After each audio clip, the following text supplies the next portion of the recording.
municipal here. So there was an interesting report, a Corbett report. I'll actually find it. It was titled something, and I wanted to talk about that. It's titled "Solutions: The Revolutions of the Mind." Corbett report, 2T's. Now, basically, they just talk about 1984, but there's some. I can relate to a lot of the oligarchy problems that the narrator has, and it's not like some conspiracy that there's the Illuminati and the ruling class is out to get you, or that like you are being controlled by like hidden forces. No. We're being controlled by our instincts, by our human dispositions towards survival. And a competitive streak of wanting to acquire resources or power, whether that's through socializing with your friends, or through being good at video games, or through having a successful career, or through taking over a political system and being like that dictator system where you have the cascading levels of power, where you can either give money to the people so they vote for you, or you can give money to your followers so that they are more effective at maintaining power for you and for their own followers because they have more resources to do so with. And obviously there's other forms of government like socialism and even forms of government where people act based on morals and they don't require as much payment because they want to do whatever maximizes the well-being of the populace. So, of course, in the video they're talking about how education supports oligarchy, supports not thinking. And so I wanted to reiterate some of my pet peeves about just the irrationality of human desire. We are an emotion-driven species. We are a very barbaric species. I mean, I'm not going to even bother giving examples since there's thousands and thousands of examples. Sure, thought also affects our decisions, and as it should, because that's actually how I define a person, is with being able to think and reach decisions. That's not my actual definition, but that's part of intelligence, which is part of what I define as a person. So we need to take a step back and look at whether our perspective is actually positive or negative. And obviously that is a loaded question, but I think it's one that more people should be asking in order to minimize the suffering in the world. So when we have an education system which encourages us not to think, which indoctrinates us with the idea that, like, oh, well, the world will be destroyed soon by an omnipotent deity, or it doesn't matter if you die because you'll still go to heaven and live forever, or animal lives don't matter because they aren't human, they don't have feelings, they don't have thoughts, they don't have emotions, they don't exist, they're just objects to be treated as furniture or dispensables.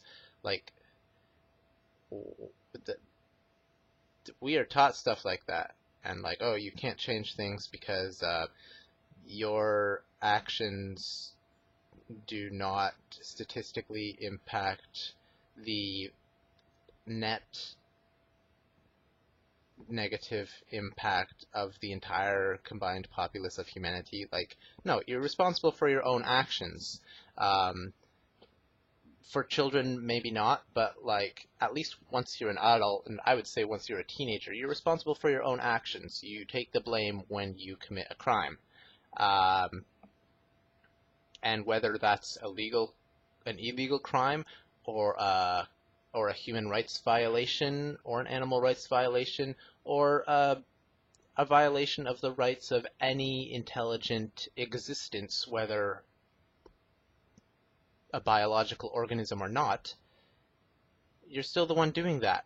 Now, I choose to place more blame on consumers than on the lower class, since the lower class is forced to do jobs they don't like. So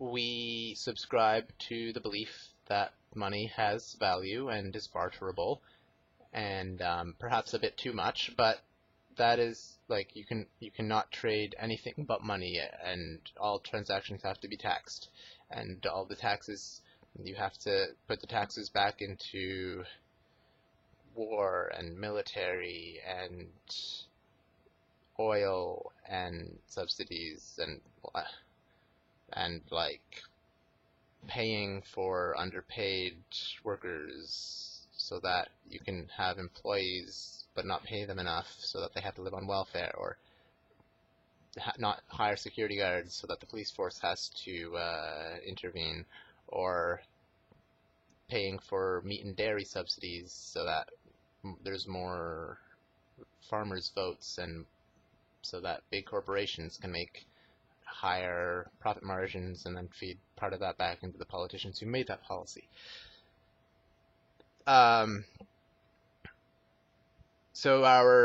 So capitalism is a little bit silly, especially with the inflation, because if you play a video game, you need gold sinks, and eventually, if there's no gold sinks, one political party can take over and control the market with a monopoly, like the Monsanto-Bayer merger. And in that case, you have a new server, or a gold reset, or some new material which is easily accessible to everyone, which makes high-end weapons, and so everyone wants the new weapons, and that's the gold sink, but everyone can find items for them, and perhaps even a limited amount per day, like 3 raids per day, or one adamantium ore drop per day, and then you sell it on the market. But that's not how it works in real life. In real life, if you have the capital, then you are the one who can invest in more production, and the people who are good at making money are often the people who are the best at making profits, which includes screwing over whoever, whether it's habitats polluting, lower class foreigners, slaves, just ripping off anyone. If you don't consider them as a person, it's easier to make profit, because you're essentially exploiting whoever you don't consider as a person, whether you, the person watching the video, considers that category of entity a person or not. Blacks, Latinos, women, children, slaves, mammals, and you can go further down to like crustaceans and insects and plants. For the record, I don't consider plants people, primarily out of practicality, and secondarily, my excuse is they don't have a brain, so it's really hard to relate to them, just like some people would find it hard to relate to fish. Pescatarians. So, I have some juice. I will drink that. I think I've said most of what I wanted to say.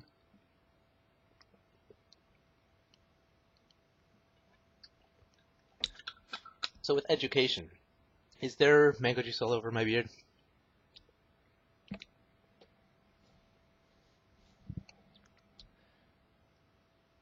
Okay. Our education is really effed up. there's always budget cuts to math, budget cuts to music, and in the Orwellian nightmare world, dystopia, you have people being trained to do what the upper class wants them to be trained to do. Which is fine in the context of supply and demand, because not everyone can be a musician and make lots of money if there's not a high demand for music. But people should at least be able to explore their passions and to not have their entire ideology molded by society. That's, or at least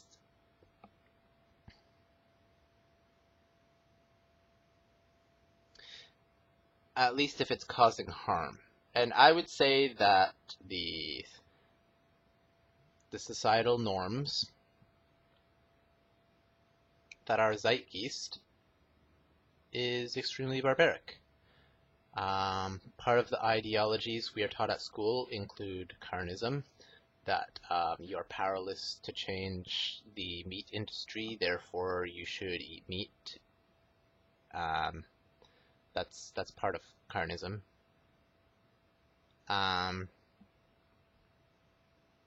That the government is sacred, at least in North America, and that the government is sacred, and if someone disagrees with the government, like, they're just a conspirator. They're crazy. You know, if you disagree with the government, you're crazy. And then to make up for that, you get to pick a side. So, it's the left versus the right, like good versus evil. Like, the left is always right. I mean, the left is always correct about everything, or the right is always correct about everything. You know what? You want to know what the left and the right are? The left is, the left was supposed to mean progressive policy, and the right was supposed to mean traditional policy, at least in Canada. And so the right was any law which is, like, older than 10 years, and the left is, like, any law which is, like, newer than 5 years old. And then, or was that the other way? Is the left traditional and the right conservative? Which one's progressive, conservative, liberal? Okay, in Canada we have liberal and conservative. In the US we have Democrat and Republican. So I think the left is traditional and the right is or maybe it's okay. I'm actually very, very confused. I think conservative and Republican are traditional, so that would be right wing, and liberal and Democrat are, like, used to mean progressive, so that's left wing. Did I get the directions reversed? Anyways, the point is one is traditional and one is progressive. Obviously, neither party in either country is that progressive because they're both quite corporatist, and the corporatists aren't actually too concerned about human rights or the environment or related things. So you have basically this scope of, okay, is it older than 5 years policy? Then it's traditional. And if it's younger than 5 years policy, then it's the other wing. So, sorry for forgetting my basic politics cardinal directions of left and right. But the other left, you know. But that really depends on where you are in history. At one point we had slavery. At one point we didn't. And or you can change countries and it'll be slavery again. So left and right depends on where you are geographically located in the world and when in the timeline you are. So at present, maybe something that's conservative will now be liberal, and vice versa when a law gets passed and the two directions switch. Now, does that make any sense? Why would your ideology switch just because you succeeded at making a law? Now you're supposed to undo it? Like, okay, maybe that's going a little too far out of context, but that's basically my impression of the agendas that you're supposed to be arguing when you support, like, Hillary or Trump. Is like, oh, traditionalism, oh, non-traditional. It's like, who cares? That has nothing to do with human rights. We have a ton of fucked up policies, and we have a ton of decent policies, like the policy of don't murder people, whereas there's other policies I don't like the policy of, oh, well, there's going to be Armageddon soon, so we shouldn't care about pollution. Or the policy of atheists can't run for office because, they're atheists. They don't believe in God. They don't believe that people have infinite lifespans. And if they don't worship our genocidal dictator who mass murders Egyptians and Canaanites and children,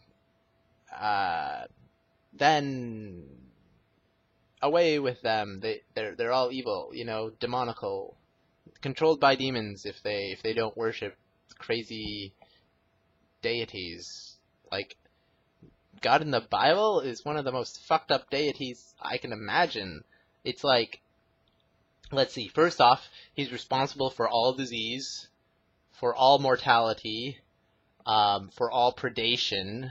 That's the God in the Bible, directly did those. He's also responsible for the creation and empowerment of Satan, which is, I guess, his counterpart when everybody's like, wait, if God created everything, then why is everything so fucked up in the world when there's so much preventable stuff like disease and death and starvation and malnourishment and injuries and natural disasters, which are still called, like, God-made events.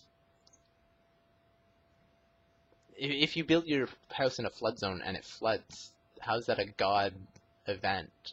Like, if there's an earthquake and you live on a fault line, how's that a God event? Like, don't build your house on sand, Kappa. That's not even Kappa. Don't build your house on sand. Build your house on concrete foundations. Not in a floodplain. Anyways, I'm sure ocean levels rising will be called God events too, despite us melting the majority of polar ice caps. So, what was I even talking about? Oh, right. No. I forget what I was talking about. Something about how messed up the God in the Bible is. Oh, yeah. So, apologism,